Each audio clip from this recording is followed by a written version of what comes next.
নমস্কার প্রিয় দর্শকবৃন্দ। আজকের এই ভিডিওটি শুরু করার আগে আমি আপনাদের কাছে একটি খুব সাধারণ কিন্তু গভীর প্রশ্ন রাখতে চাই।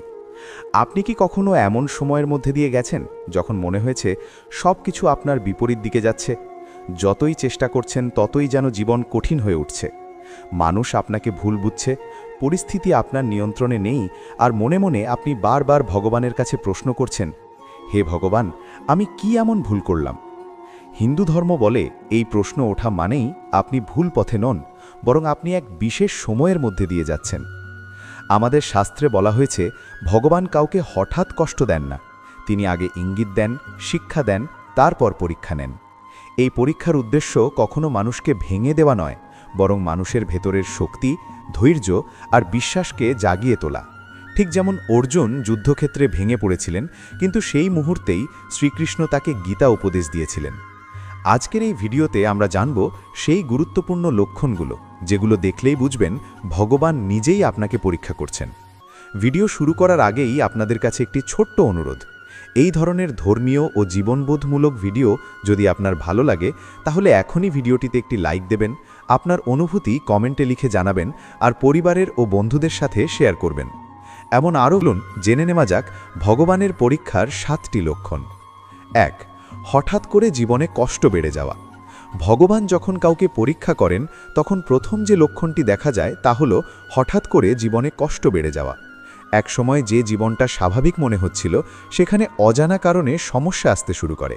ছোট ছোট বিষয়েও মন খারাপ হয়, কাজের জায়গায় চাপ বাড়ে, সম্পর্কের মধ্যে ভুল বোঝাবুঝি তৈরি হয়। মনে হয় যেন চারদিক থেকে জীবন আপনাকে চেপে ধরছে। কিন্তু শাস্ত্র বলে এই সময়টাই আসলে সবচেয়ে গুরুত্বপূর্ণ সময়। হিন্দু ধর্মে বলা হয়েছে, ভগবান কখনো দুর্বল মানুষকে বড় দায়িত্ব দেন না, তিনি আগে মানুষকে কষ্টের ভেতর দিয়ে প্রস্তুত করেন। এই কষ্ট আসলে মানুষের সহনশীলতা পরীক্ষা করার উপায়। আপনি এই কষ্টে ভেঙে পড়বেন নাকি নিজের ভেতরের শক্তিকে চিনবেন, এই সিদ্ধান্তটাই ভগবান দেখতে চান। তাই এই সময়ে যারা অভিযোগ না করে ধৈর্য ধরে, তারাই পরীক্ষায় উত্তীর্ণ হয়। অনেক সময় দেখা যায় আপনি ভালো কাজ করছেন, তবুও ফল পাচ্ছেন না। এতে হতাশ হওয়া খুব স্বাভাবিক, কিন্তু মনে রাখবেন, গীতায় শ্রীকৃষ্ণ বলেছেন, কর্ম তোমার অধিকার, ফল নয়। ফল দেরিতে এলেও তা কখনো বৃথা যায় না। এই কষ্ট আপনাকে শেখায় কিভাবে মানুষকে বুঝতে হয়, কিভাবে নিজের ওপর বিশ্বাস রাখতে হয়, আর কিভাবে ভগবানের ওপর সম্পূর্ণ ভরসা করতে হয়। যদি এই সময়ে আপনি প্রার্থনা চালিয়ে যান, নিজের নীতিতে অটল থাকেন, আর কাউকে ক্ষতি না করেন, তাহলে জেনে রাখুন ভগবান আপনাকে দেখছেন। এই কষ্ট একদিন আশীর্বাদ হয়ে ফিরবে, কারণ ভগবান যাকে পরীক্ষা করেন তাকেই পরবর্তী সময়ে সম্মান দেন। 2. কাছের মানুষদের আচরণ বদলে যাওয়া।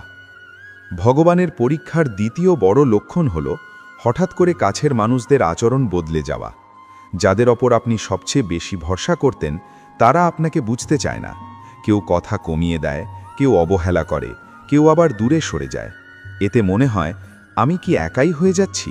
কিন্তু শাস্ত্র বলে এই একাকিত্ব ভগবানের একটি শিক্ষা। হিন্দু ধর্মে বলা হয়েছে, ভগবান প্রথমে মানুষকে মানুষের ওপর নির্ভরতা থেকে মুক্ত করেন, তারপর নিজের দিকে টেনে নেন। কাছের মানুষরা যখন দূরে সরে যায়, তখন মানুষ বাধ্য হয় নিজের ভেতরের জগতের দিকে তাকাতে। এই সময়ে মানুষ বুঝতে শেখে সব সম্পর্ক স্থায়ী নয়, কিন্তু ভগবানের সাথে সম্পর্কটাই চিরন্তন। এই লক্ষণটি খুব কষ্টের, কারণ মানুষ আবেগের প্রাণী। কিন্তু মনে রাখবেন, শ্রীকৃষ্ণ নিজেও মহাভারতে অনেক সময় একা ছিলেন, সবাই পাশে থাকেনি, তবুও তিনি ধর্মের পথ ছাড়েননি। ভগবান এই পরীক্ষার মাধ্যমে আপনাকে শেখাতে চান যেন আপনি কারো ওপর অন্ধভাবে নির্ভর না করেন, বরং নিজের আত্মাকে শক্ত করেন। যদি এই সময় আপনি কাউকে ঘৃণা না করেন, কাউকে দোষ না দেন, আর নিজের চরিত্র ঠিক রাখেন, তাহলে বুঝবেন আপনি পরীক্ষায় সঠিক পথে আছেন। ভগবান মানুষের মুখোশ খুলে দেন যেন আপনি সত্য আর মিথ্যার পার্থক্য বুঝতে পারেন। এই শিক্ষা ভবিষ্যতের জন্য সবচেয়ে বড় আশীর্বাদ। 3. মন ভেঙে যাওয়া, তবুও ভেতরে এক অদ্ভুত শান্তি অনুভব হওয়া। ভগবান যখন কাউকে গভীরভাবে পরীক্ষা করেন, তখন তৃতীয় যে লক্ষণটি দেখা যায় তা খুব সূক্ষ্ম কিন্তু অত্যন্ত শক্তিশালী। বাইরে থেকে দেখলে মনে হবে আপনি ভেঙে পড়েছেন, মন খারাপ, চোখে জল, আগ্রহ কমে গেছে, হাসিটা যেন হারিয়ে গেছে। কিন্তু আশ্চর্যের বিষয় হলো, এই সব কষ্টের মাঝেও ভেতরে কোথাও একটা অদ্ভুত শান্তি কাজ করে। মনে হয় সব কিছু শেষ হয়ে যায়নি, কিছু একটা ঠিক হয়ে যাবে। হিন্দু ধর্ম বলে এই অনুভূতিটাই ভগবানের স্পর্শ। শাস্ত্রে বলা হয়েছে, যখন মানুষ শুধু নিজের শক্তিতে চলে তখন সে অহংকারে ভরে যায়, আর যখন অহংকার ভাঙে তখনই ভগবান মানুষের হৃদয়ে প্রবেশ করেন। এই মন ভাঙার সময়টাই আসলে অহংকার ভাঙার সময়। আপনি বুঝতে শুরু করেন, আমি সব কিছু নিয়ন্ত্রণ করতে পারি না, সব কিছু আমার হাতে নেই। এই উপলব্ধি মানুষকে ভেতর থেকে নরম করে, আর নরম হৃদয়েই ভগবানের বাস। অনেক সময় মানুষ ভাবে কষ্ট মানেই অশান্তি, কিন্তু ভগবানের পরীক্ষায় কষ্ট আর শান্তি একসাথে চলে। বাইরে ঝড়, ভেতরে স্থিরতা। ঠিক যেমন সমুদ্রের উপরিভাগে ঢেউ, কিন্তু গভীরে সম্পূর্ণ শান্ত। এই গভীর শান্তিটা আসে বিশ্বাস থেকে। আপনি হয়তো ঠিক জানেন না সামনে কি হবে, কিন্তু মনে মনে বিশ্বাস করেন ভগবান যা করছেন ভালো জন্যই করছেন। শ্রীকৃষ্ণ অর্জুনকে বলেছিলেন, যখন তুমি সম্পূর্ণ ভেঙে পড়বে তখনই আমি তোমার পাশে দাঁড়াব। এই কথার প্রমাণ এই লক্ষণটি। মানুষ যখন নিজের শেষ সীমায় পৌঁছায় তখনই ভগবানের শক্তি কাজ শুরু করে। এই সময়ে আপনি বেশি কথা বলতে ইচ্ছা করেন না, ভিড় এড়িয়ে চলেন, নীরবতা পছন্দ করেন। এই নীরবতায় ধ্যানের প্রথম ধাপ। যদি আপনি লক্ষ্য করেন কষ্টের মধ্যেও আপনি কাউকে খারাপ চাইছেন না, বরং নিজের ভুলগুলো বুঝতে পারছেন, নিজের চরিত্র শুদ্ধ করতে চাইছেন, তাহলে নিশ্চিত থাকুন ভগবান আপনাকে ছেড়ে দেননি, তিনি আপনাকে ভেতর থেকে গড়ে তুলছেন। এই পরীক্ষা পার হলে আপনি আগের মতো মানুষ থাকবেন না, আপনি আরও পরিণত, আরও সহানুভূতিশীল হয়ে উঠবেন। এই লক্ষণের সবচেয়ে বড় শিক্ষা হল, শান্তি বাইরের পরিস্থিতির উপর নির্ভর করে না, শান্তি আসে ভেতরের বিশ্বাস থেকে। আর এই বিশ্বাস জন্মায় তখনই যখন ভগবান আপনাকে নিজ হাতে পরীক্ষা করেন। 4. প্রার্থনার প্রতি হঠাৎ টান অনুভব হওয়া। ভগবানের পরীক্ষার চতুর্থ লক্ষণটি খুব সুন্দর এবং পবিত্র। হঠাৎ করে আপনার মনে প্রার্থনা করার ইচ্ছা জাগে। আগে হয়তো নামাজ, পূজা, জপ, মন্ত্র এসবের প্রতি তেমন আগ্রহ ছিল না, কিন্তু এখন মন নিজে থেকেই ভগবানের দিকে যায়। একা বসে ভগবানের নাম নিতে ইচ্ছা করে, চোখ বন্ধ করে মনে মনে কথা বলতে ইচ্ছা করে। হিন্দু ধর্ম বলে এই টান মানুষের নয়, এই টান ভগবানের। শাস্ত্রে বলা হয়েছে, ভগবান যখন কাউকে ডাকেন তখন তিনি কষ্টের ভাষায় ডাকেন। কারণ সুখের সময় মানুষ ভগবানকে ভুলে যায়, কিন্তু দুঃখের সময়ই মানুষ সত্যিকার অর্থে ভগবানকে খোঁজে। এই খোঁজটাই আসলে আত্মার জাগরণ। আপনি বুঝতে শুরু করেন, মানুষ সবসময় পাশে থাকে না, পরিস্থিতি সবসময় অনুকূলে থাকে না, কিন্তু ভগবান সবসময় আছেন। এই সময়ে প্রার্থনা আর চাওয়ার মধ্যে পার্থক্য আসে। আপনি আর শুধু কিছু পাওয়ার জন্য প্রার্থনা করেন না, বরং শক্তি চেয়ে প্রার্থনা করেন, ধৈর্য চেয়ে প্রার্থনা করেন, নিজেকে ঠিক রাখার জন্য প্রার্থনা করেন। এই পরিবর্তনটাই প্রমাণ করে ভগবান আপনার ভেতরে কাজ শুরু করেছেন। অনেক সময় দেখা যায়, আপনি মন্দিরে গেলে, ভগবানের নাম শুনলে বা কোনো ধর্মীয় কথা শুনলে চোখে জল চলে আসে। এটা দুর্বলতা নয়, এটা হৃদয়ে শুদ্ধ হওয়ার লক্ষণ। অহংকার ভেঙে গেলে হৃদয় নরম হয়, আর নরম হৃদয়েই ভক্তি জন্মায়। শ্রীকৃষ্ণ বলেছেন, আমি ভক্তির দ্বারা বাধা পড়ি। এই ভক্তি তৈরি হয় পরীক্ষার মধ্য দিয়েই। এই লক্ষণের আরেকটি দিক হল, আপনি ধীরে ধীরে ক্ষমা করতে শিখছেন। আগে যাদের ওপর রাগ ছিল, এখন তাদের জন্য মঙ্গল কামনা করতে পারেন। এটা মানুষের পক্ষে সম্ভব নয়, এটা ভগবানের কাজ। তিনি আপনার ভেতরের বিষ দূর করছেন, যেন আপনি হালকা হয়ে সামনে এগোতে পারেন। যদি এই সময় আপনি নিয়মিত প্রার্থনা করেন, নিজের কাজ সৎভাবে করেন আর ফল ভগবানের ওপর ছেড়ে দেন, তাহলে বুঝবেন আপনি পরীক্ষায় উত্তীর্ণ হওয়ার পথে আছেন। ভগবান কাউকে প্রার্থনার পথে ডাকলে তাকে কখনো খালি হাতে ফেরান না। হয় তিনি পরিস্থিতি বদলান, না হয় আপনাকে এতটা শক্ত করেন যে পরিস্থিতি আপনাকে আর ভাঙতে পারে না। 5. জীবনের প্রতি দৃষ্টিভঙ্গি ধীরে ধীরে বদলে যাওয়া। ভগবান যখন কাউকে দীর্ঘ ও গভীর পরীক্ষার মধ্যে দিয়ে নিয়ে যান, তখন পঞ্চম লক্ষণটি খুব নিঃশব্দে আসে, কিন্তু এর প্রভাব সবচেয়ে স্থায়ী হয়। এই লক্ষণটি হল, জীবনের প্রতি আপনার দৃষ্টিভঙ্গি ধীরে ধীরে বদলে যেতে শুরু করে। আগের মতো আপনি আর সব কিছুকে একই চোখে দেখেন না। যেসব বিষয় একসময় খুব গুরুত্বপূর্ণ মনে হতো, সেগুলো এখন তেমন গুরুত্ব পায় না। আবার যেগুলোকে আগে অবহেলা করতেন সেগুলো হঠাৎ করে খুব মূল্যবান মনে হতে শুরু করে। হিন্দু ধর্ম বলে এই পরিবর্তনই আত্মার পরিণতি। একসময় আপনি হয়তো মানুষের কথা, সম্মান, টাকা, স্বীকৃতি এসব নিয়ে খুব ভাবতেন। কেউ আপনাকে কি বলল, কি ভাবল, সেটাই আপনার মনের শান্তি নষ্ট করে দিত। কিন্তু ভগবানের পরীক্ষার এই পর্যায়ে এসে আপনি বুঝতে শুরু করেন সব মানুষের মন একরকম নয়, আর সবাইকে খুশি করা সম্ভব নয়। এই উপলব্ধি আপনাকে ধীরে ধীরে মুক্ত করে। আপনি আর অকারণে নিজেকে দোষ দেন না, আবার অহংকারেও ভোগেন না। আপনি শুধু নিজের ধর্ম আর কর্তব্যের দিকে মন দেন। শাস্ত্রে বলা হয়েছে প্রকৃত জ্ঞান আসে অভিজ্ঞতা থেকে, বই থেকে নয়। ভগবান কষ্টের অভিজ্ঞতার মাধ্যমে মানুষকে সেই জ্ঞান দেন যা সারা জীবন বই পড়েও পাওয়া যায় না। এই সময় আপনি লক্ষ্য করবেন আপনার কথা কমে গেছে, কিন্তু চিন্তা গভীর হয়েছে। আপনি আর তাড়াহুড়ো করে সিদ্ধান্ত নেন না। আগে যেটা নিয়ে রেগে যেতেন, এখন সেটা দেখে শুধু নীরব থাকেন। এই নীরবতা দুর্বলতার নয়, এটা পরিণতির লক্ষণ। জীবনের এই পর্যায়ে এসে আপনি বুঝতে শুরু করেন সব কিছু ধরে রাখার নয়, কিছু কিছু ছেড়ে দেওয়ার। সম্পর্ক, আশা, এমনকি কিছু স্বপ্ন। আগে যেসব স্বপ্ন না পূরণ হলে আপনার মনে হাহাকার হতো, এখন সেগুলো না পেলেও আপনি নিজেকে সামলে নিতে পারেন। কারণ আপনি বুঝে গেছেন আপনার জীবনের পথ আপনি একা ঠিক করছেন না, ভগবান নিজে আপনাকে পথ দেখাচ্ছেন। এই পরিবর্তনের আরেকটি বড় দিক হলো আপনি মানুষের দুঃখ বুঝতে শুরু করেন। আগে হয়তো আপনি শুধু নিজের কষ্ট দেখতেন, এখন অন্যের কষ্ট দেখেও আপনার মন ভারী হয়। আপনি কাউকে কষ্ট দিতে ভয় পান, কারণ আপনি নিজে কষ্টের ভেতর দিয়ে গেছেন। হিন্দু ধর্মে এটাকেই বলা হয় করুণা, আর করুণাই মানুষের সবচেয়ে বড় ধর্ম। শ্রীকৃষ্ণ গীতায় বলেছেন, যে ব্যক্তি সুখে ও দুঃখে সমান থাকে সেই প্রকৃত যোগী। ভগবানের পরীক্ষার এই স্তরে এসে মানুষ ধীরে ধীরে সেই সমতার পথে হাঁটতে শেখে। আপনি খুব সুখে উচ্ছ্বসিত হন না, আবার খুব দুঃখে ভেঙেও পড়েন না, কারণ আপনার বিশ্বাস জন্মায় এই সময়টাও চলে যাবে। এই বিশ্বাসটাই জীবনের সবচেয়ে বড় শক্তি। এই লক্ষণের একটি গভীর ইঙ্গিত হলো আপনি ফলের চিন্তা কম করে কাজের দিকে বেশি মন দেন। আপনি বুঝতে পারেন ফল আপনার হাতে নেই, আপনি শুধু নিজের কর্তব্য সৎভাবে পালন করতে পারেন। এই উপলব্ধি মানুষকে মানসিকভাবে হালকা করে দেয়। আপনার বুকের ভেতর যে অজানা চাপ ছিল সেটা ধীরে ধীরে কমতে শুরু করে। অনেক সময় দেখা যায় এই পর্যায়ে এসে মানুষ একা থাকতে পছন্দ করে। এটা সমাজ বিমুখতা নয়, এটা আত্মসংযোগ। আপনি নিজের ভেতরের কণ্ঠস্বর শুনতে শুরু করেন। এই কণ্ঠস্বরই আপনাকে ভুল পথ থেকে সরিয়ে সঠিক পথে আনে।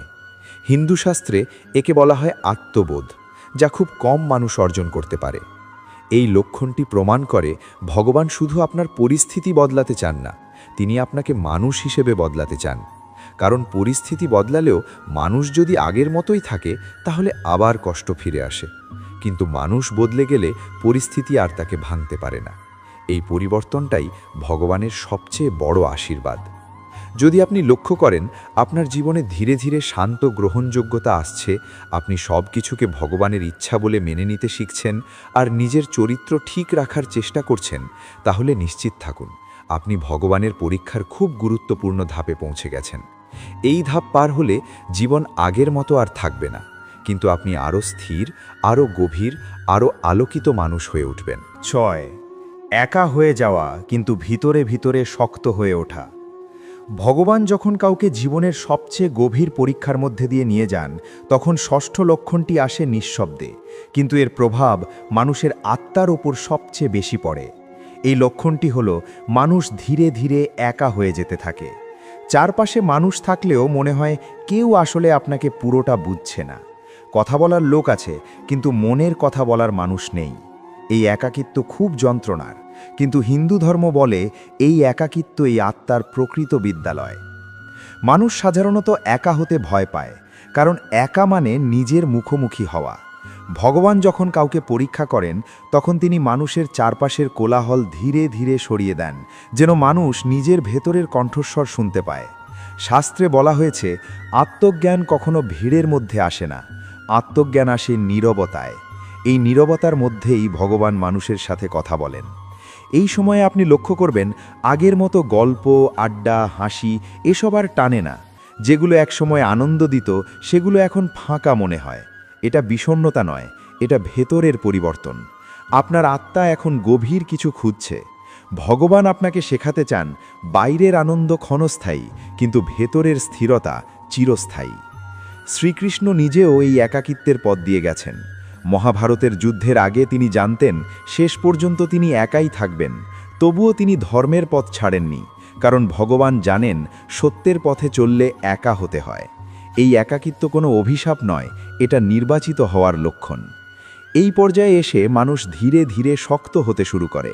বাইরে থেকে মনে হয় আপনি চুপচাপ, শান্ত, হয়তো একটু দূরে থাকা মানুষ, কিন্তু ভেতরে ভেতরে আপনি আগের চেয়ে অনেক বেশি দৃঢ়।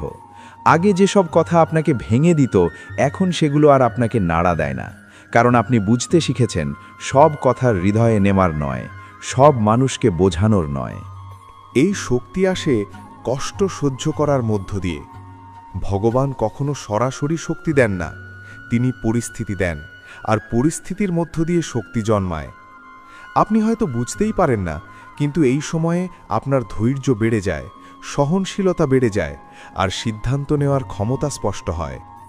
এই পরিবর্তনটাই প্রমাণ করে ভগবান আপনাকে পরবর্তী স্তরের জন্য প্রস্তুত করছেন। এই একাকিত্বের সময়ে আপনি প্রার্থনাকে অন্যভাবে অনুভব করেন। ভগবানের সাথে আপনার সম্পর্ক আর আনুষ্ঠানিক থাকে না, সেটা হয়ে ওঠে ব্যক্তিগত। আপনি আর ভগবানকে দূরের কেউ মনে করেন না, বরং মনে হয় তিনি আপনাকে দেখছেন, শুনছেন। এই অনুভূতিটা আসে তখনই যখন মানুষ একা হয়ে ভেতরের দিকে তাকায়। হিন্দু ধর্মে বলা হয়েছে গুরু সবসময় মানুষ রূপে আসেন না, অনেক সময় কষ্টই গুরু হয়ে আসে। এই একাকিত্ব আসলে সেই গুরু যে আপনাকে শেখায় নিজের ওপর দাঁড়াতে।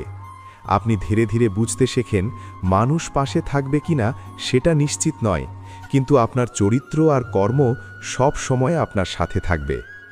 এই লক্ষণের আরেকটি গভীর দিক হল আপনি আর কাউকে প্রয়োজনের জন্য ভালোবাসেন না, আপনি ভালোবাসেন বুঝে, অনুভব করে। আপনি কাউকে আঁকড়ে ধরেন না, কারণ আপনি জানেন যা থাকার তা থাকবে, যা যাওয়ার তা যাবে। এই গ্রহণযোগ্যতায় মানসিক মুক্তি দেয়। এই সময়ে অনেক মানুষ ভাবে আমি কি ভুল পথে চলছি, কিন্তু আসলে উল্টোটা। এই পথ খুব কম মানুষই হাঁটে, কারণ এই পথে হাঁটতে সাহস লাগে। ভগবান দুর্বল মানুষকে এই পথে ডাকেন না, তিনি ডাকেন তাদের যাদের দিয়ে ভবিষ্যতে অন্যদের পথ দেখাবেন। শাস্ত্রে বলা হয়েছে যে মানুষ একা দাঁড়াতে শিখেছে সে আর কখনো ভেঙে পড়ে না, কারণ তার শক্তির উৎস বাইরে নয়, ভেতরে। এই ভেতরের শক্তি তৈরি হয় ভগবানের পরীক্ষার মধ্য দিয়েই। আপনি হয়তো আজ একা, কিন্তু এই একাকিত্বই আপনাকে এমন মানুষ বানাবে যার উপস্থিতিতে অন্যরা শান্তি পাবে। এই লক্ষণের শেষ শিক্ষা হল ভগবান আপনাকে মানুষের ভরসা থেকে সরিয়ে নিজের ভরসার দিকে আনছেন, কারণ মানুষ সীমাবদ্ধ, কিন্তু ভগবান অসীম। যখন আপনি এই সত্য বুঝতে পারেন, তখন আর কোনো কষ্ট আপনাকে পুরোপুরি ভাঙতে পারে না। যদি আজ আপনার জীবন এমন এক পর্যায়ে থাকে যেখানে আপনি একা, কম কথা বলেন, গভীরভাবে ভাবেন আর নিজের চরিত্র ঠিক রাখার চেষ্টা করেন, তাহলে নিশ্চিত থাকুন আপনি ভগবানের পরীক্ষার খুব উচ্চ স্তরে পৌঁছে গেছেন। এই পরীক্ষা শেষ হলে আপনি শুধু সুখ পাবেন না, আপনি এমন এক মানুষ হবেন যাকে দেখে অন্যরা বিশ্বাস করতে শিখবে যে ভগবান সত্যিই আছেন। 7. সব কিছু ছেড়ে দেওয়ার মানসিকতা আসা, কিন্তু ধর্ম ও ন্যায় ছেড়ে না দেওয়া। ভগবানের পরীক্ষার সপ্তম ও শেষ লক্ষণটি সবচেয়ে গভীর, সবচেয়ে কঠিন এবং সবচেয়ে পবিত্র। এই লক্ষণটি আসে তখন যখন মানুষ জীবনের অনেক কিছু হারিয়ে ফেলে, অনেক কিছু সহ্য করে, অনেক কষ্টের ভেতর দিয়ে যায়, আর এক সময় এসে তার ভেতরে এক অদ্ভুত অনুভূতি জন্মায়, সব কিছু ছেড়ে দিতে ইচ্ছা করে। কিন্তু আশ্চর্যের বিষয় হলো এই ছেড়ে দেওয়া পালিয়ে যাওয়া নয়, এই ছেড়ে দেওয়া আসক্তি ত্যাগ করা। হিন্দু ধর্ম বলে এই অবস্থায় পৌঁছনো মানেই মানুষ ভগবানের পরীক্ষার শেষ ধাপে পৌঁছে গেছে। এই সময়ে মানুষ আর জোর করে কিছু ধরে রাখতে চায় না। সম্পর্ক হোক, সম্মান হোক, প্রত্যাশা হোক, সব কিছুর ওপর থেকে তার আঁকড়ে ধরার প্রবণতা কমে যায়। আগে যেটা না পেলে মনে হাহাকার হতো, এখন সেটা না পেলেও সে শান্ত থাকতে পারে। এর মানে এই নয় যে সে নির্লিপ্ত বা উদাসীন হয়ে গেছে, বরং সে বুঝে গেছে সব কিছু আমার নিয়ন্ত্রণে নেই, আর যেটা আমার নয় সেটা আঁকড়ে ধরলে শুধু কষ্টই বাড়ে। শ্রীকৃষ্ণ গীতায় বলেছেন, ত্যাগ ছাড়া মুক্তি নেই। কিন্তু ত্যাগ মানে সব ছেড়ে পাহাড়ে চলে যাওয়া নয়, ত্যাগ মানে আসক্তি ছাড়া কর্ম করা। এই সপ্তম লক্ষণে এসে মানুষ সেই শিক্ষা বাস্তবে অনুভব করে। সে কাজ করে, কিন্তু ফলের সাথে নিজেকে বেঁধে ফেলে না। সে ভালোবাসে, কিন্তু মালিকানা দাবি করে না। সে চেষ্টা করে, কিন্তু ব্যর্থ হলে নিজেকে শেষ করে দেয় না। এই পর্যায়ে এসে মানুষ বুঝতে শেখে, সবাই থাকবে না, সব কিছু থাকবে না, সব সময় একরকম থাকবে না। এই সত্যটা আর তাকে ভয় দেখায় না, কারণ সে বুঝে গেছে পরিবর্তনই জীবনের নিয়ম। এই উপলব্ধি মানুষকে ভেতর থেকে খুব হালকা করে দেয়। বুকের ভেতর যে চাপ, যে ভয়, যে অনিশ্চয়তা, সেগুলো ধীরে ধীরে গলে যায়। এই লক্ষণের একটি গুরুত্বপূর্ণ দিক হল, মানুষ সব কিছু ছেড়ে দিতে চাইলেও ধর্ম ও ন্যায় ছেড়ে দেয় না। সে হয়তো আর কারো প্রশংসা চায় না, সম্মান চায় না, স্বীকৃতি চায় না, কিন্তু নিজের নীতির সাথে কখনো আপোষ করে না। হিন্দু ধর্ম বলে এই অবস্থাই প্রকৃত ধার্মিকতার চূড়া। কারণ ধর্ম মানে শুধু আচার নয়, ধর্ম মানে চরিত্র। এই সময় আপনি লক্ষ্য করবেন, আপনি অন্যায়ের প্রতিবাদ করেন ঠিকই, কিন্তু রাগে অন্ধ হয়ে যান না। আপনি সত্য বলেন, কিন্তু কাউকে অপমান করার জন্য নয়। আপনি কারো ক্ষতি করতে চান না, এমনকি যারা আপনাকে কষ্ট দিয়েছে তাদের প্রতিও আপনার মনে এক ধরনের ক্ষমা জন্মায়। এই ক্ষমা দুর্বলতা নয়, এটা আত্মিক শক্তির পরিচয়। শাস্ত্রে বলা হয়েছে, ভগবান মানুষকে তখনই পূর্ণ দায়িত্ব দেন যখন মানুষ ক্ষমা করতে শেখে। কারণ যে মানুষ প্রতিশোধ পরায়ণ সে শক্তি পেলে ধ্বংস করে, আর যে মানুষ ক্ষমাশীল সে শক্তি পেলে রক্ষা করে। এই সপ্তম লক্ষণে এসে মানুষ সেই ক্ষমাশীলতার পথে হাঁটে। এই পর্যায়ে এসে অনেক মানুষ ভাবে, আমি কি জীবনের প্রতি আগ্রহ হারাচ্ছি? কিন্তু আসলে উল্টোটা ঘটে। আপনি জীবনের প্রতি আগ্রহ হারান না, আপনি জীবনের মায়া হারান। এই দুয়ের মধ্যে পার্থক্য আছে। মায়া ছুটলে জীবন আরও স্পষ্ট হয়। আপনি ছোট ছোট বিষয়ের মধ্যেই আনন্দ খুঁজে পান, একটু শান্তি, একটু প্রার্থনা, একটু সৎ কাজ। এই লক্ষণের আরেকটি গভীর দিক হল, আপনি ভগবানকে আর অভিযোগ করেন না। আগে হয়তো আপনি বলতেন, ভগবান আমার সাথে এমন কেন হলো? এখন আপনি বলেন, ভগবান আপনি যা করছেন নিশ্চয়ই কোনো কারণ আছে। এই বিশ্বাস অন্ধ নয়, এই বিশ্বাস অভিজ্ঞতা থেকে জন্মায়। এত কষ্টের পরেও আপনি যদি ভগবানের প্রতি শ্রদ্ধা হারান না, সেটাই প্রমাণ করে আপনি পরীক্ষায় উত্তীর্ণ হচ্ছেন। এই সময়ে আপনি প্রার্থনায় আর কিছু চান না, শুধু বলেন, আমাকে সঠিক পথে রাখুন, আমাকে ভুল করতে দেবেন না, আমাকে অহংকার থেকে বাঁচান। এই প্রার্থনায় সবচেয়ে শক্তিশালী প্রার্থনা, কারণ এখানে চাওয়া কম, আত্মসমর্পণ বেশি। হিন্দু ধর্মে বলা হয়েছে, আত্মসমর্পণ মানে দুর্বল হওয়া নয়, আত্মসমর্পণ মানে ভগবানের সাথে একাত্ম হওয়া। এই সপ্তম লক্ষণে এসে মানুষ সেই একাত্মতার স্বাদ পায়। সে বুঝতে শেখে, আমি একা নই, আমি যাত্রায় আছি, আর এই যাত্রার পথপ্রদর্শক ভগবান নিজেই। এই অবস্থায় এসে মানুষ আর ভবিষ্যৎ নিয়ে অকারণে ভয় পায় না। সে জানে ভবিষ্যৎ যেমনই হোক সে তা মোকাবিলা করার শক্তি পেয়েছে। এই শক্তি বাইরে থেকে আসে না, এই শক্তি আসে আত্মিক স্থিরতা থেকে, আর এই স্থিরতাই ভগবানের পরীক্ষার সবচেয়ে বড় পুরস্কার।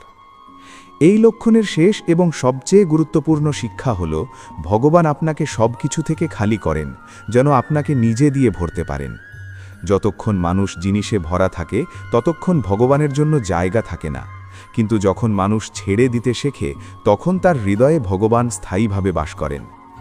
যদি আজ আপনার জীবনে এমন এক অনুভূতি কাজ করে যেখানে আপনি আর কিছু জোর করে চান না, কিন্তু সঠিক পথে থাকতে চান, নিজের ধর্ম ও ন্যায় ছাড়তে চান না, আর ভগবানের উপর শান্তভাবে ভরসা রাখতে পারেন, তাহলে নিশ্চিত থাকুন আপনি ভগবানের পরীক্ষার শেষ ধাপে পৌঁছে গেছেন।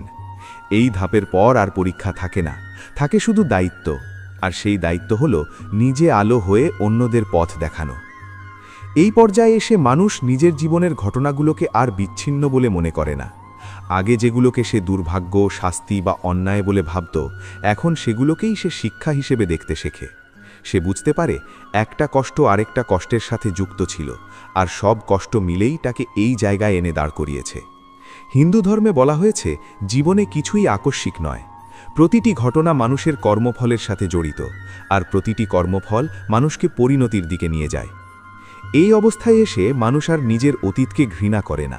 সে বলে না, আমার জীবন নষ্ট হয়ে গেছে, বরং সে ভাবে এই পথ না চললে আমি আজকের আমি হতে পারতাম না।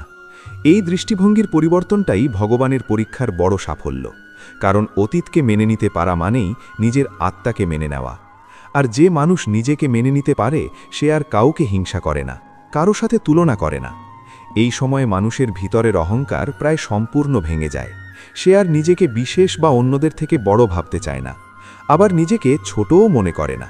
সে নিজেকে শুধু একজন যাত্রী হিসেবে দেখে, যে নিজের ধর্ম পালন করতে করতে পথ চলছে। এই ভারসাম্যটাই আত্মিক পরিপক্কতা। শাস্ত্রে বলা হয়েছে যে নিজেকে না বড় মনে করে না ছোট মনে করে সেই সত্যজ্ঞানী। এই সপ্তম লক্ষণের আরেকটি গভীর দিক হল মানুষ ধীরে ধীরে বিচার করা ছেড়ে দেয়। আগে সে মানুষকে ভালো খারাপ ঠিক ভুলের পাল্লায় মাপত। এখন সে বুঝতে শেখে প্রত্যেক মানুষ নিজের যুদ্ধ লড়ছে।